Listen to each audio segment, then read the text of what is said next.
नमस्कार। यहाँहरूलाई इतिहास सम्बन्धी सत्य तथ्य जानकारी दिने यस हिस्ट्री इन नेपाली च्यानलमा स्वागत छ। नेपालमा गोपाल वंश र महिषपाल वंशपछि किराँत वंश सुरु भयो। किराँतहरू को हुन् अर्थात् किराँत भन्नाले के बुझिन्छ, यिनीहरू कहाँबाट आए भन्ने सन्दर्भमा किराँत जातिको इतिहास योभन्दा अघिल्लो कार्यक्रममा प्रस्तुत गरेको छु। यस सम्बन्धी तपाईहरूलाई जान्न इच्छा लागेमा तल डिस्क्रिप्सन बक्समा लिङ्क दिएको छु। आजको यस कार्यक्रममा भने किराँत राजवंशको उदय, शासनकाल र अन्त्य कसरी भयो भन्ने बारेमा छलफल गर्नेछु। आउनुहोस् नेपाल तथा विश्व इतिहासको बारे तथ्य तथा प्रामाणिक जानकारी दिने उद्देश्यका साथ इतिहासका विद्यार्थीहरूद्वारा निर्मित यस कार्यक्रमलाई मन पराई धेरैभन्दा धेरै लाइक, शेयर र सब्सक्राइब गरिदिनु हुन अनुरोध गर्दै म कार्यक्रम प्रस्तोता सार्थक नेपाल यहाँहरूलाई हार्दिक स्वागत गर्दछु।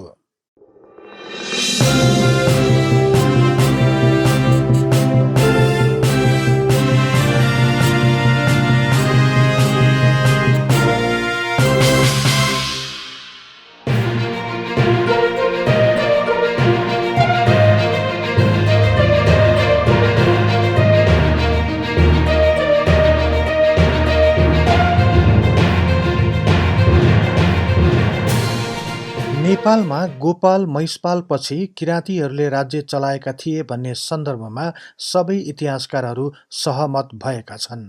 गोपाल वंश र महिषपाल वंश जस्तै यसको पनि स्रोतहरू वंशवाली, पौराणिक तथा ऐतिहासिक ग्रन्थहरू नै भएकाले कतिपय विषयहरूको पूर्ण जानकारी आजसम्म पनि हुन सकिरहेको छैन। तर किराँती कालका उत्तरार्ध समयका केही भरपर्दा स्रोतहरू पाइएकाले किराँतीहरूको इतिहास योभन्दा पहिलेको राजवंशको इतिहासभन्दा केही प्रामाणिक रहेको कुरालाई पनि नकार्न सकिन्न। यसैलाई आधार मानेर सर्वप्रथम नेपालमा किराँत राजवंशको उदय कसरी भयो यसबारे छलफल गरौँ। नेपालमा महिषपालको राजवंशपछि मात्र किराँत वंशको सुरु भएको पाइन्छ। तर किराँतीहरू कसरी र किन नेपाल उपत्यकामा आए भन्ने बारे भने त्यति भरपर्दो स्रोतहरू भेटिएको छैन। त्यसैले नेपालमा किराँतीहरूको उदयको कुरा गर्दा सीमित स्रोतहरू जस्तै वंशवाली, ऐतिहासिक तथा पौराणिक ग्रन्थहरूको भर पर्नुबाहेक अर्को विकल्प छैन। केही सीमित स्रोतहरूको अध्ययन गरेर हेर्ने हो भने नेपाल उपत्यकाको पूर्वीय पहाडी तथा हिमाली क्षेत्रहरूमा किराँतीहरूले राज्य गर्दथे। किराँती राजा यलम्बरको पालामा भने राजाद्वारा राज्य विस्तार अभियानको क्रममा नेपाल उपत्यकामा आएको भन्ने अनुमान गर्न सकिन्छ।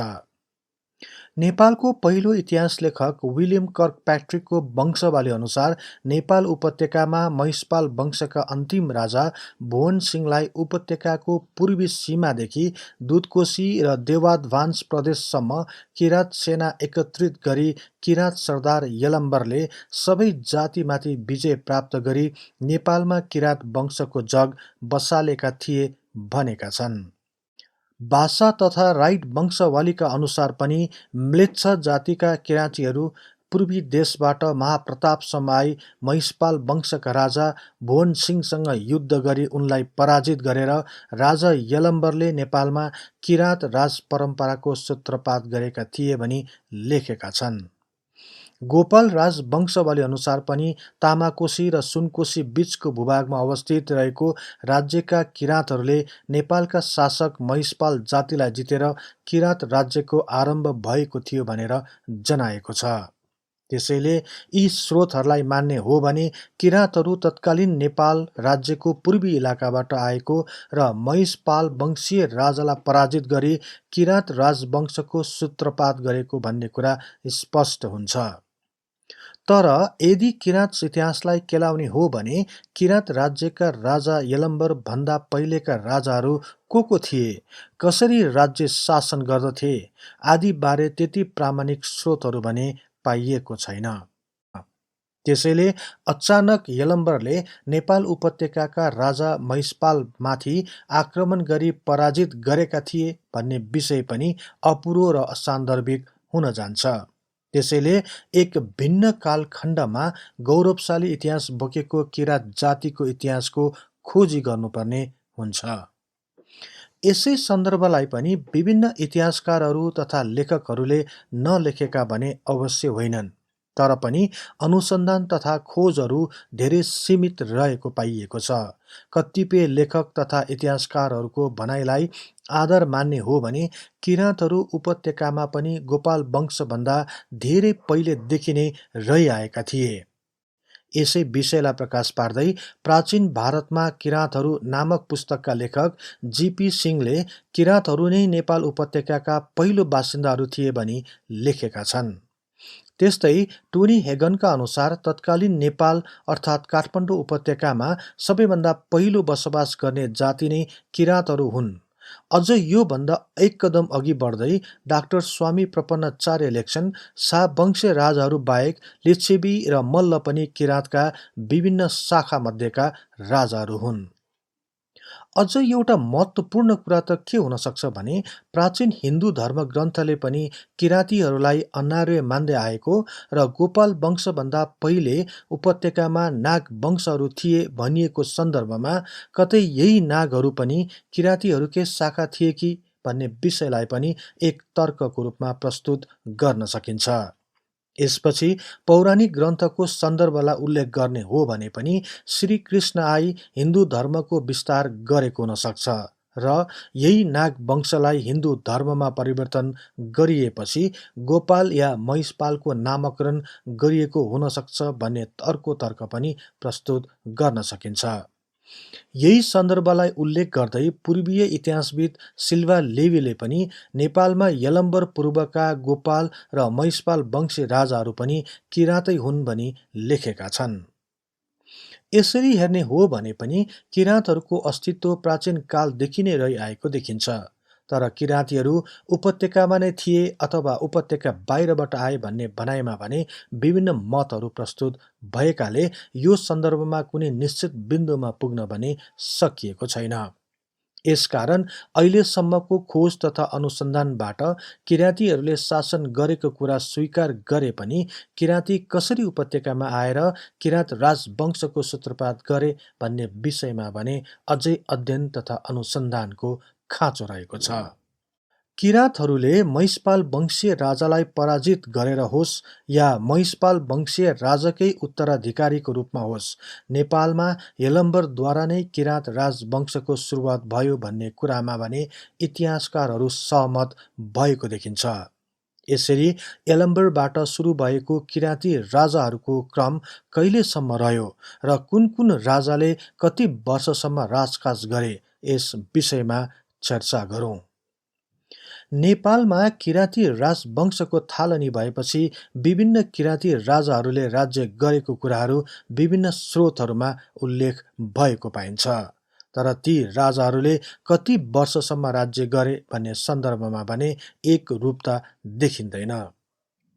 गोपाल राजवंशावलीमा 32 जना किराँत शासकहरूले 1701 वर्षसम्म शासन गरेको पाइन्छ भने भाषा वंशावलीमा 28 जना किराँत राजाहरूले 1741 वर्षसम्म राज्य गरेको कुरा उल्लेख गरिएको छ। त्यस्तै कर्कप्याट्रिकको वंशावलीमा 27 जना राजाहरूले 1630 वर्षसम्म राज्य सञ्चालन गरेको कुरा प्रस्तुत गरिएको छ। यस्तै गरी डेनियल राइटले नेपालमा किराँत वंशका 29 जना राजाहरू भएका र जम्मा 1118 वर्षसम्म शासन गरेको कुरा बताएका छन्। तर यो तथ्याङ्कभन्दा फरक सिल्वा लेवीले 26 जना किराँत राजाहरूले नेपालमा 1178 वर्षसम्म राज्य गरेको कुरा उल्लेख गरेका छन्।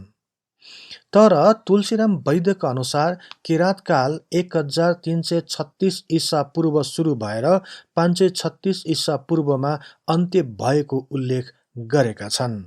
यदि यो तथ्याङ्कलाई मान्ने हो भने किराँतहरूले नेपालमा केवल 800 वर्षसम्म मात्र शासन गरेको देखिन्छ। यस प्रकार विभिन्न स्रोतहरूमा राजाहरूको सङ्ख्या तथा शासन गरेको अवधिमा केही फरक परे पनि किराँत वंशले नेपालमा 1 शताब्दीभन्दा धेरै वर्षसम्म राज्य गरेको कुरामा भने एकमत देखिएको छ। यसरी एक शताब्दीभन्दा धेरै समयसम्म राज्य गरेका किराँत वंशको समयमा के कस्ता घटनाहरू भए र सो घटनाहरूका बारेमा ऐतिहासिक स्रोतहरूमा कसरी उल्लेख गरिएका छन् त सोबारे चर्चा गरौँ। भाषा वंशावलीमा प्रथम किराँत राजा यलम्बरको समयमा किराँतेश्वरको उत्पत्ति भएको प्रसङ्ग पाइन्छ। यस प्रसङ्गमा महाभारतकालीन अर्जुन र किराँतेश्वरको युद्ध र अर्जुनलाई वर प्राप्त भएको आख्यान पनि भेटिन्छ। तर किराँत वंशका प्रथम राजा यलम्बरले कति वर्षसम्म राज्य चलाए भन्ने सन्दर्भमा भने एक मत देखिँदैन। गोपाल वंशवाली र कर्कप्याट्रिकको वंशवालीमा किराँत वंशका दोस्रो राजा पवि अथवा पेलमको कार्यकालमा द्वापर युग अन्त्य भई कलियुग सुरु भएको कुरा उल्लेख गरिएको छ। त्यस्तै राइट वंशवालीले भने छैटौं किराँत राजा हुमतीको पालामा अर्जुनको किराँतेश्वर महादेवसँग युद्ध भई धनुर्धारी अर्जुनको युद्धकला र क्षमता देखेर महादेव स्तब्ध भएको वर्णन पाइन्छ। त्यस्तै हुमतीको छोरा तथा सातौं किराँती राजा जितेदास्तीकै समयमा गौतम बुद्धको नेपाल आगमन भएको भन्ने वर्णन पाइए तापनि वास्तवमा गौतम बुद्ध स्वयं नेपाल नआएर उनका चेला आनन्द आएका थिए पनि भनिन्छ। तर स्वयम्भू पुराणमा उल्लेख भएअनुसार शाक्य मुनिका साथ 1350 जना उनका शिष्यहरू उपत्यकामा आएका थिए। ती शिष्यहरूले स्वयम्भू र गुहेश्वरीको दर्शन गरेपछि बुद्धले सबै ब्राह्मण क्षेत्रीय जातिका शिष्यहरूलाई दीक्षित पारे भनी लेखिएको छ। सो ग्रन्थमा यसबारे विस्तृत प्रसङ्ग उल्लेख गर्दै लेखिएको छ कि शाक्य मुनिले स्वयम्भूको महात्म्यबारे वर्णन सुनाएपछि उनी काठमाडौँदेखि 40 किलोमिटर पूर्वमा रहेको जङ्गलले ढाकिएको पर्वतमा पुगे। त्यहाँ रहेको चैत्यको वरिपरि 3 पल्ट घुमेर ढोगे र चैत्यमा गाडिएका गहनाहरू पत्ता लगाई शिष्यहरूलाई देखाए। त्यसपछि बुद्धले यसबारे सबै कुराहरू चेलाहरूलाई सुनाए। उनी जन्मनुभन्दा धेरै वर्षअघि पाञ्चाल देश अर्थात् पनौती राज्यका राजकुमारहरू यही पर्वतको जङ्गलमा डुल्न गएका थिए। यही समयमा उनीहरूले एक भोकाएको बाघ र अरू 3वटा सो बाघको बच्चाहरूलाई देखे। सो बाघ खान नपाएर धेरै अशक्त भएको थियो र आफ्ना बच्चाहरूलाई खुवाउन सकिरहेको थिएन। यो देखेर 3 जना मध्ये एक राजकुमारले अन्य 2 भाइहरूलाई फर्केर जान भने र उनी भने सो भोकाएको बाघको छेउमा पुगे। आफूलाई बाघले खाओस् भन्ने चाहन्थे, तर सो बाघ यति अशक्त थियो कि उनले स्वयं खान सकेन र राजकुमारले आफ्नो शरीर आफैले काटेर बाघ र बच्चालाई खान दिएका थिए। यता दरबारमा राजकुमारका साथमा एकजना राजकुमार नआएको देखेर उनका आमा तथा महारानी आत्तिए र राजकुमारहरूको कुरा सुनिसकेपछि उनीहरू सबैजना सो जङ्गल भएको पर्वतमा पुगे। त्यहाँ जाँदा राजकुमारका गहना, कपडा र हाटकोडहरू देखेपछि उनका आमाको पनि त्यही बेहोस भई मृत्यु भयो। त्यसपछि राजकुमारका गहना कपडाहरू गाडेर त्यही चैत्य बनाए र आमाको नाममा पनि एउटा चैत्यको निर्माण गरे। अनि बुद्धले यसको रहस्य खुलाउँदै भने सो राजकुमार जसले बाघ र बच्चाहरूलाई बचाउन आफ्नो ज्यान नै दिए, उनी राजकुमार स्वयं बुद्धका पूर्वजन्म थिए। यसरी बुद्ध आए सो पर्वतलाई पवित्र बनाएकाले सो स्थानलाई नमो बुद्ध भनिएको हो भनिन्छ। राइट वंशावलीका अनुसार जितेदास्तीको पालामा नै महाभारतको युद्ध भएको भनी उल्लेख गरिएको छ। यस महाभारत युद्धमा जितेदास्तीले अर्जुनको आग्रहमा पाण्डवको पक्षमा युद्ध लड्दा लड्दै मृत्यु भएको थियो। त्यस्तै 14औं किराँत राजा स्तुङ्गको समयमा नेपालको प्रसिद्धि सुनेर मगधका मौर्य सम्राट अशोक आफ्ना प्रजा र अनेकौं परिवारहरू लिएर तीर्थ गर्न नेपाल आएका थिए। उनले स्वयम्भू, गुहेश्वरी लगायतका अनेकौं तीर्थहरूको दर्शन गरे। यही समयमा उनले उपत्यकामा थुप्रै चैत्यहरू निर्माण गरेका थिए। यसरी उपत्यकामा देवताहरूको सहर भएको महसुस गरी सम्राट अशोककी छोरी राजकुमारी चारुमतीले पनि नेपालमै बस्ने विचार गरिन्। राइट वंशावलीका अनुसार सम्राट अशोकले यहाँको देवपाल नामक एक क्षेत्रीय राजकुमारसँग आफ्नो छोरी चारुमतीको विवाह गरिदिए। पछि देवपाल र चारुमतीले पनि भिक्षु ग्रहण गरेका थिए। चारुमतीले आफ्नो नाममा चारुमती बिहार पनि निर्माण गरिन्, जुन ठाउँ आजभोलि चाबहिलको नामले जानिन्छ। यस प्रकार किराँत राजवंशको समयमा भएका विभिन्न ऐतिहासिक घटनाबाट के नतिजामा पुग्न सकिन्छ भने नेपाल राज्यको प्रतिष्ठा सो समयमा धेरै माथि रहेको र अन्य बाह्य देशहरूसँग नेपालको राम्रो सम्बन्ध रहेको जनाउँदछ। यसबाट यो पनि बुझ्न सकिन्छ कि नेपालको आर्थिक सामाजिक विकासमा किराँत राजाहरूले एक राम्रो भूमिका निर्वाह गर्नुको साथै कूटनीतिक तवरमा पनि राम्रो मूल्याङ्कन गर्न सकेको भान हुन्छ। किराँत राजवंशले एक शताब्दीसम्म एक छत्र रूपमा शासन चलाउन सफल भएको देखिन्छ। यति लामो समयसम्म राजवंशको रूपमा रहेका किराँतहरूको पतन चाहिँ कसरी भयो त भन्ने प्रश्न पनि उठ्ने गर्छ। यही प्रश्नको उत्तर खोज्दै यस खुल्दुलीलाई मेट्ने प्रयास गरौँ। किराँत कालमा नेपालको सामाजिक तथा आर्थिक स्थिति राम्रो रहेको कुरा विभिन्न स्रोतहरूमा उल्लेख भएको पाइन्छ। यसका साथै सामाजिक न्यायको कुरा गर्दा किराँती धार्मिक ग्रन्थलाई अघि सारिएको कुरा प्रष्ट हुन्छ। किराँत वेद अनुसार ऐन कानुन छाड्ने राजाको दशा पहाडको टाकुरामा भुत्ला बेगरको चराझै हुन्छ। निया निसाब भएन भने मानिस सबै पशु पन्छीहरू जस्तो भएर मासिँदै जानेछन्। निया बिगारे परमात्मा रिसाउनुहुन्छ। निया बिगार्नाको आयु घटिजान्छ र ईश्वरले पनि उसलाई फेरि निया गर्ने छैनन्। यस प्रकार धेरैजसो किराँत राजाहरू भने न्याय निसाबमा निष्पक्ष रहेको कुरालाई स्वीकार गरिएको छ। किराँतीहरू स्वयं शैव धर्मावलम्बी भएकोले किराँत जाति शैव मार्गी हुन् भनेर विभिन्न ग्रन्थ तथा वंशावलीमा उल्लेख भएको पाइन्छ। इतिहासका ज्ञाता जगदीश चन्द्र रेग्मीले पनि किराँतहरूको समय ईसापूर्व 1000तिर नेपालमा शैव धर्मले लोकप्रियता प्राप्त गरेको र शिवलाई नै किराँतहरूले कुल देवता मानेका कुरालाई उल्लेख गरेका छन्। नेपालका देवी देवताहरूलाई पनि किराँतकालीन नै भएको मानिएको छ। नेपालको राज संस्था अर्थात् शाहवंशीय राजा हुँदासम्म श्री 5 को शाही निशानमा रहेको सिंह पनि किराँतहरूकै चिन्ह हो भनिन्छ। आचार्य जिनमिङको 6औं शताब्दी ईसापूर्वमा रचित मूल सर्वास्तिवाद विनयमा लेखिए अनुसार भारतबाट व्यापारीहरूका साथ बौद्ध भिक्षुहरू उपत्यकामा प्रवेश गरेको वर्णन पाइएको हुनाले किराँत कालमा शैव धर्मको अलावा बौद्ध धर्मको समेत प्रचार हुन थालेको अनुमान गर्न सकिन्छ। यसरी किराँतहरू शैव धर्मावलम्बी भए पनि बौद्ध धर्मप्रति पनि उत्तिकै श्रद्धा रहेको मानिएको छ। यसरी आफ्नो राज्यभित्र सामाजिक आर्थिक तथा धार्मिक रूपमा पनि सन्तुलित अवस्थामा रहेको राज्यमा पनि किराँत वंशको पतन कसरी भयो भन्ने सन्दर्भ पनि रोचक रहेको छ। राइट र भाषा वंशावली अनुसार किराँतहरूको राजधानी गोकर्णको जङ्गलमा थियो। किराँतका 28औं राजा पटुकको समयमा सोमवंशी राजपूतहरूले पश्चिमतर्फबाट किराँतहरूको दरबारमाथि आक्रमण गरी विजय प्राप्त गरेका थिए भनी उल्लेख गरेका छन्।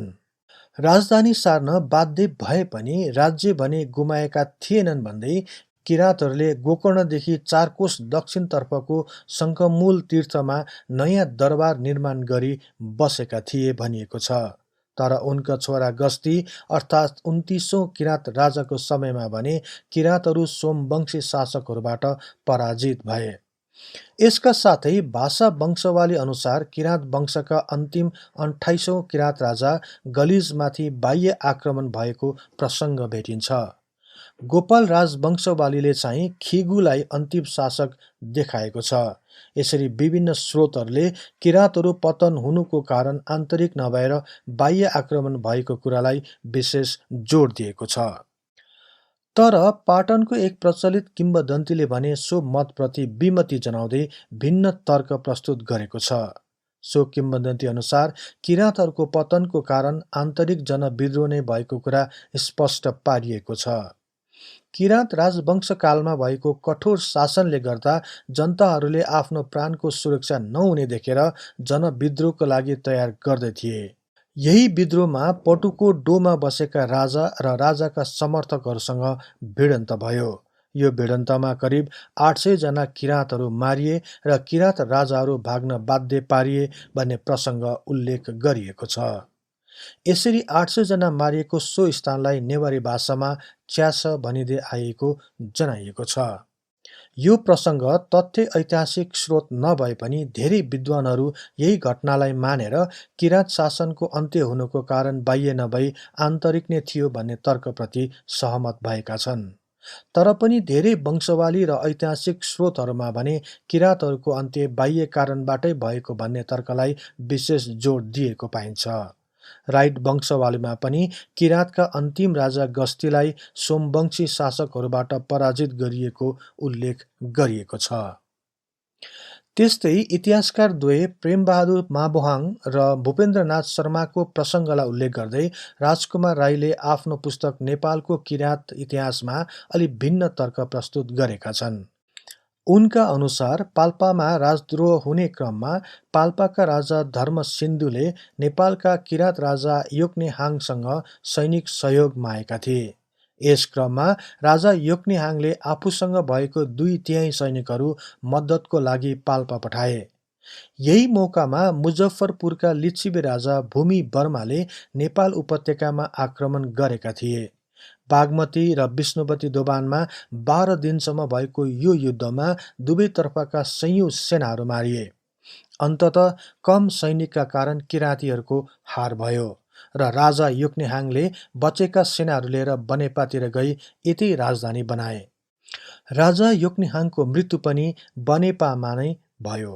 पछि उनका छोराहरूले उपत्यकामा आक्रमण गरी फेरि आफ्नो अधीनमा पार्ने प्रयास गरे पनि किराँतहरू भित्रैबाट असहयोग र षड्यन्त्र तथा विश्वासघातका कारण यो सफल हुन सकेन र उनीहरू पूर्वतिर लागे भनी उल्लेख गरेका छन्। यस घटनालाई आधार मानेर लेखक राजकुमार राई लेख्छन्, यति लामो समयसम्म एक शक्तिशाली राजवंशको रूपमा शासन गरेका किराँतहरू बाह्यभन्दा पनि आन्तरिक असहयोग र विवादका कारण नै किराँत राजवंशको अन्त्य भएको तर्क प्रस्तुत गर्दछन्। यसरी 1 शताब्दीसम्म शासन कायम गर्न सक्षम किराँत राजवंशको अन्त्यको बारेमा विभिन्न तर्कहरूलाई अध्ययन गरे तापनि निर्क्युलमा भने पुग्न सकिएको छैन। तथापि यसको लागि अझै अध्ययन र अनुसन्धानको आवश्यक रहेको कुरालाई भने नकार्न सकिन्न।